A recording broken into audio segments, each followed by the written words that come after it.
Okay, so this is just a review of what's gone on today. So this morning I made three calls very early this morning. I called Christina Lugal. I called CARE, and I called Marie Miller. I needed to complain about how inappropriately this situation was handled. You can tell from the recordings that I've made that I did in fact and indeed let Sean know and Marie know that the allegations that I'm making against these people are felonies. Now, whether they're mandatory reporters or not, none of these people have the right to obstruct justice. None of these people have the right to destroy evidence of their wrongdoing when it's in my file. None of these people have the right to lie, to falsify evidence, to destroy evidence, to omit evidence.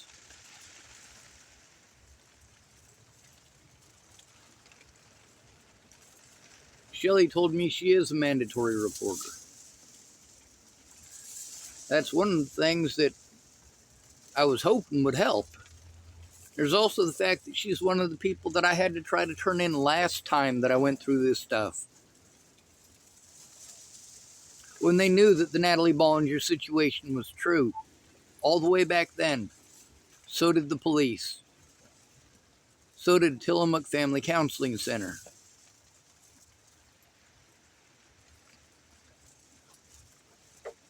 Repeatedly, I've had to deal with people that I tried to turn in, abusing their position of power, and they do the same thing that Natalie did. Slander my name. When a woman I knew named Amanda, her and her mom, I think her name was Lisa, lived out on Wendell McPhee's farm north of Chapel, Nebraska. I went out there because they needed help. And I went out there and I dug 8 pickup loads of feces, horse feces. It was in a barn stacked so high that when the horses went in, they were rubbing their shoulders on the rafters. This isn't a joke. So I was literally there to help these women because they needed help. And they were going to help me. But after the work was done, that's not what happened.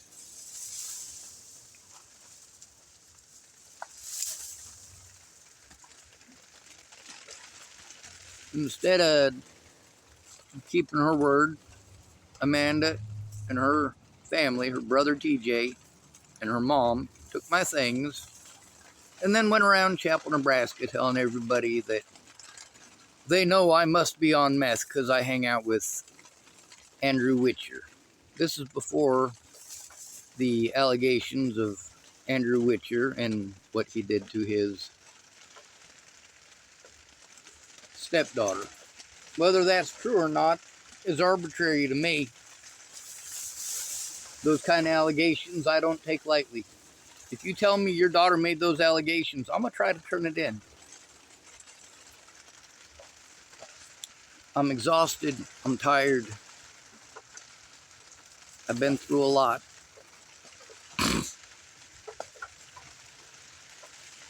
So, the call to CARE this morning, not exactly productive. The call to Marie, not productive at all. She hasn't called me back. I got to get some sleep. And I'm going to be passing out as soon as this video is done and over with. Hopefully. But I'm also extremely afraid that the police will trump up some more bullshit. Arrest me on some more bullshit charges. Possibly one of these situations they've been dragging this out for, just waiting long enough till they can destroy the body camera evidence. Prevent me from showing this stuff to Russell. prevent me from showing this stuff to Sean, prevent me from turning this stuff in with Russell's assistance. Now, if Sean is a mandatory reporter, he needs to do his job as a mandatory reporter. It doesn't have to be physical abuse for it to be abuse.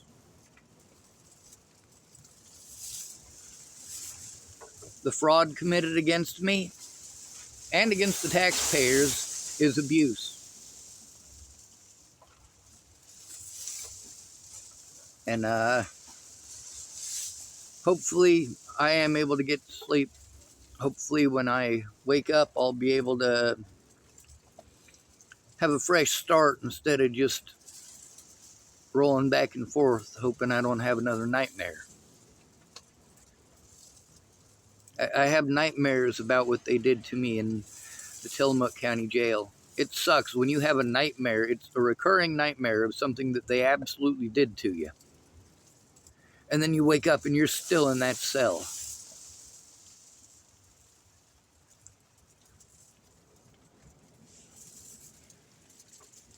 I have those nightmares about Arapahoe County Jail. I have those nightmares about Scottsbluff County Jail. I have those nightmares about the prison in Lincoln. And by the way, we've also shown that, yeah, I was in prison on false charges. 3 of the people that I spoke about on the internet and spoke about my plans to turn them in. That's what I do, isn't it? I state my intent, and then I go and attempt it. At least I'm trying. I'm tired of being hit. I'm tired of people pretending that I'm a murderer, even though they caught the guy who did it years ago. I'm tired of trying to turn in the abuse over this, the assaults over this. I'm tired of the people that I have to turn it into saying, oh, well, you know, that's been adjudicated. Fucking duh. I know the guy that killed her is in fucking prison.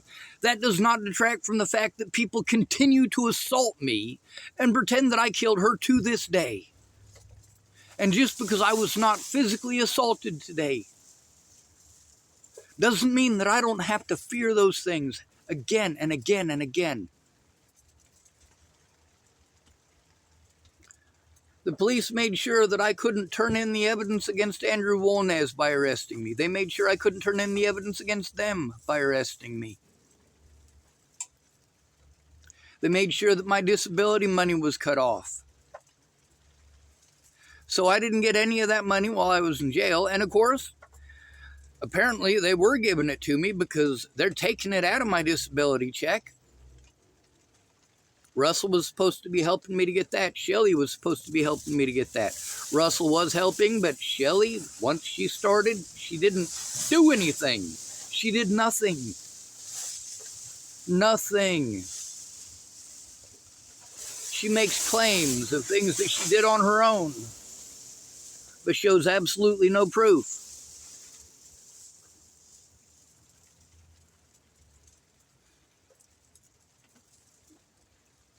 When you say you need to do better, man, just take that stuff and shove it up your whatever.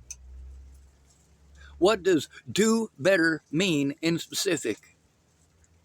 In this particular case, it means to follow the protocols, the safety protocols. That's right, we have safety protocols for disabled people so we can turn in abuse without being thrown off and dismissed like we're schizophrenics. And that safety protocol starts with a friend or family member who gives a shit enough to find out what's going on. That means looking at the evidence, not making it impossible to see the evidence. Melissa should not have called me this morning. That was the 4th call. They called me. Should not have been Melissa. Sean should have run that by me yesterday. No, he shouldn't have. Because of the allegations against her.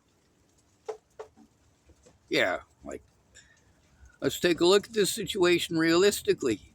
I let him know that she committed felonies against me, and that Shelley committed felonies against me, and that I am trying to turn them in.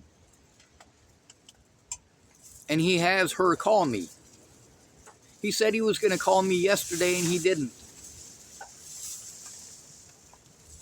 If he felt that this is the only way to deal with it, first of all, he should have been involved directly with that call. Second of all, he should have run it by me first to find out whether or not I was willing to deal with somebody who committed felonies against me. And no, I am not. I shouldn't have to. All right? Once someone has committed a felony against you and you have had to go to the internet to try to turn it in, no, they're not going to do their job. You guys get to look at my face. You get to see the angry expressions that I make. Do those things scare you? What scares you more? Looking at this video and seeing me make faces about being angry? Or somebody beating on you? Because this is the shit they're ignoring and pretending is a delusion. And then they go, oh, well, you know, instead of looking at evidence, we're going to look at your history. Well, let's take a look at the evidence and find out why that history is the way that it is. Why is it that the courts, my own public pretenders, and the DAs go out of their way so heavily to prevent this evidence that shows outright that I am not delusional, and also that these people were aware that I was not delusional? Why are they going out of their way to prevent that stuff from being shown in court? Why is it that the DA's entire case was based on trying to insinuate that I was schizophrenic or delusional? Now, my attorney didn't bother to find out what was going on, so of course, when this guy was trying to insinuate that the phone calls that I was making were delusions, that these phone calls, he said I had made over 90 phone calls. There was actually more than that. A lot more than that. But my attorney said he's not allowed, that the DA is not allowed to bring that up. Well, that was all he did, was bring up stuff that my attorney was not prepared for. My attorney could have been prepared for it by listening. I did tell my attorney, Eunice Paisner, I very specifically told him what it is that the attorney was going to do. Very specifically what the DA was going to do. He was just going to punch that mentally ill card with as many synonyms as he could use for it. Trying to insinuate that because I called the police about the assaults that are on this very channel, and there are so many more, that because I called the cops about assaults, that I'm somehow delusional.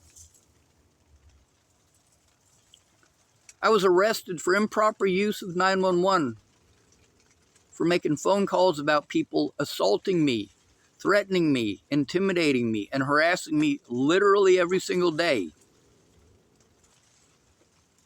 No, I didn't make the phone calls every single day. Sometimes it was the phone calls. Sometimes it was going to CARE. Sometimes it was going to TFCC. Sometimes it was going to the DA's office.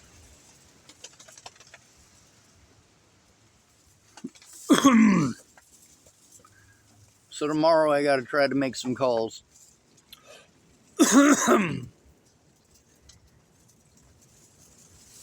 I got to try to find out who the independent commission is on the DA's office. Try to get a hold of them and get them to take a look at this too. All of these services here in Tillamook, Oregon, did everything that they could to try to make sure that I was just running around in circles so that they continue to make money at every service. I went to every service. All of them had me fill out paperwork so they could get paid for me showing up there. They wouldn't let me use a room to go through that stuff and get it turned in. As a result, I had to try to make arrangements to make that happen. And then I'm told I should have turned it in right away, which is what I did. At this point, who do I turn it into who hasn't already committed a crime against me? And others.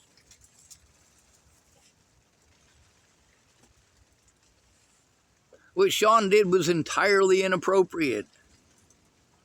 It shows that rather than taking the situation seriously and doing his job as a mandatory reporter, he decided that putting me in further risk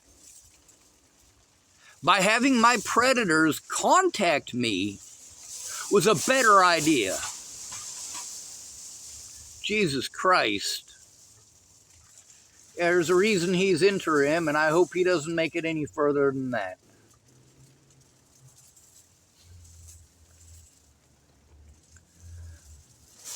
Russell's going to try to manage it so that me and him and this guy can meet all at once on Monday.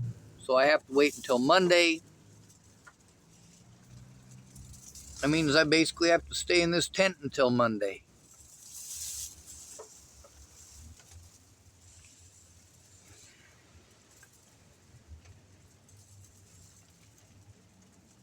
What a fucking mess.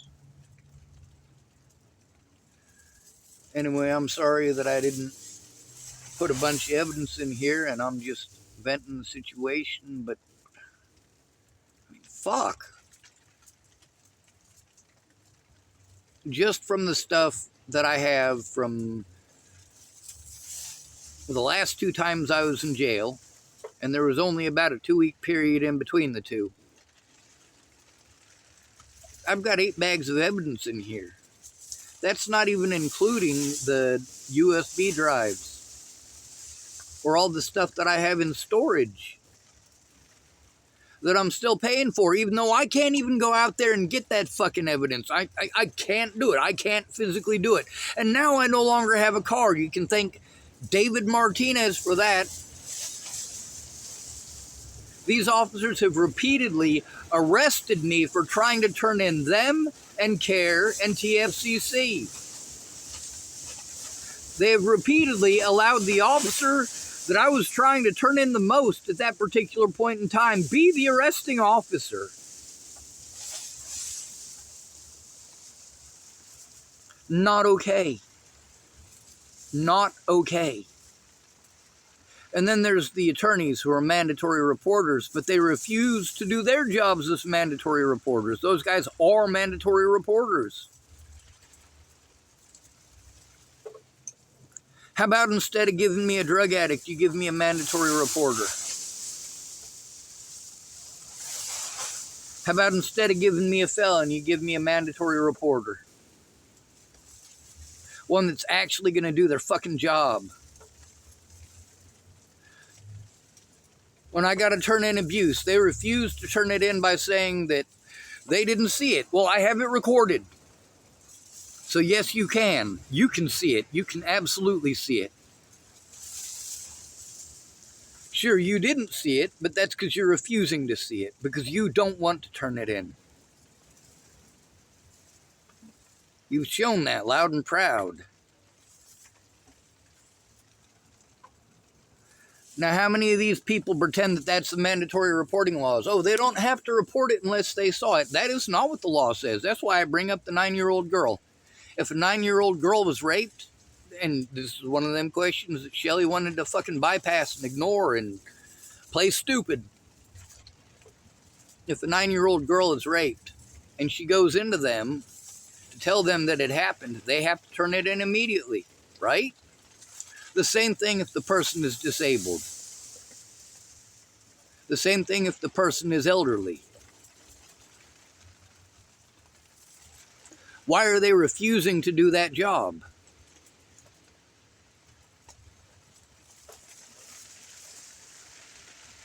If I had a 9-year-old daughter in this town,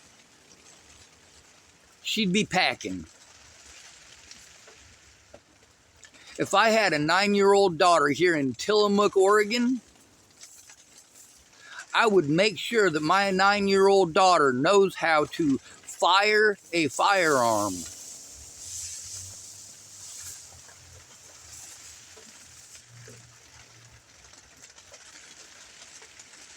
This is a disgusting place. People keep wanting to bully me into moving. Well, I'm going to have to deal with this in the next place I move to. And it takes forever to get started when you move to a new place.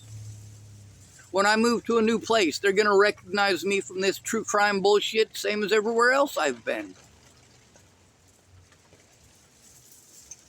I'm still going to have to post up publicly where I'm at all points in time. I do this so that when my predators end up dead, and many of them have already died, it is obvious to God and everybody that I didn't do it, and hopefully that's enough that they don't go after my sister and my niece again.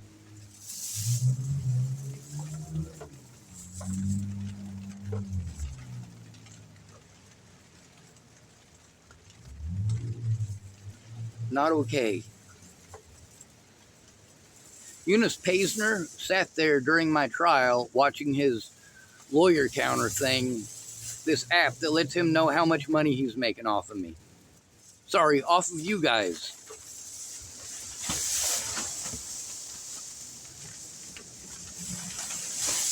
He lied to me repeatedly, lied about me repeatedly,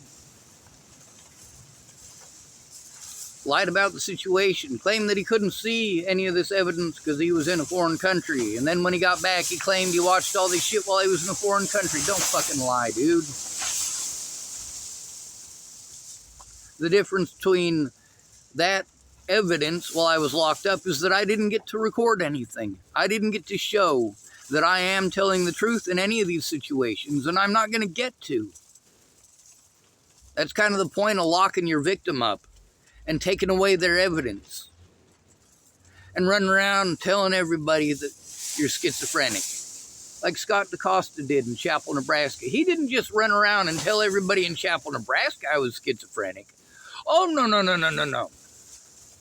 He arrested me on false charges, assaulted me, no doubt, all right? This is why they lost the previously recorded evidence. They fucking pulled a George Floyd on me. Knee on the back of the neck and everything. Pretending like I was trying to fight them. No, I was trying to turn in Scott DaCosta.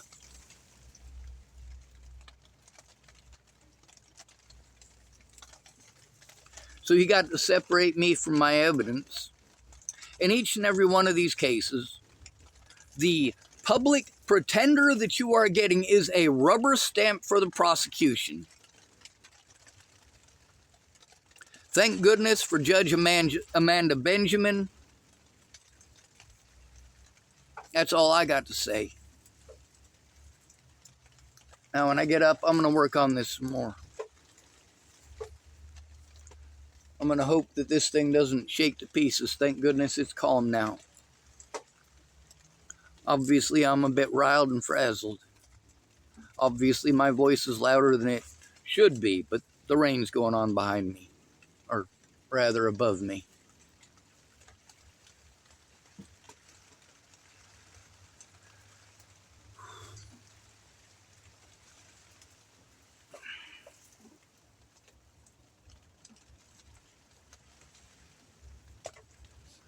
I do want to bring up one more thing. I know you guys probably didn't watch the whole way through, but whatever. Oh, fuck it. I'm just too tired.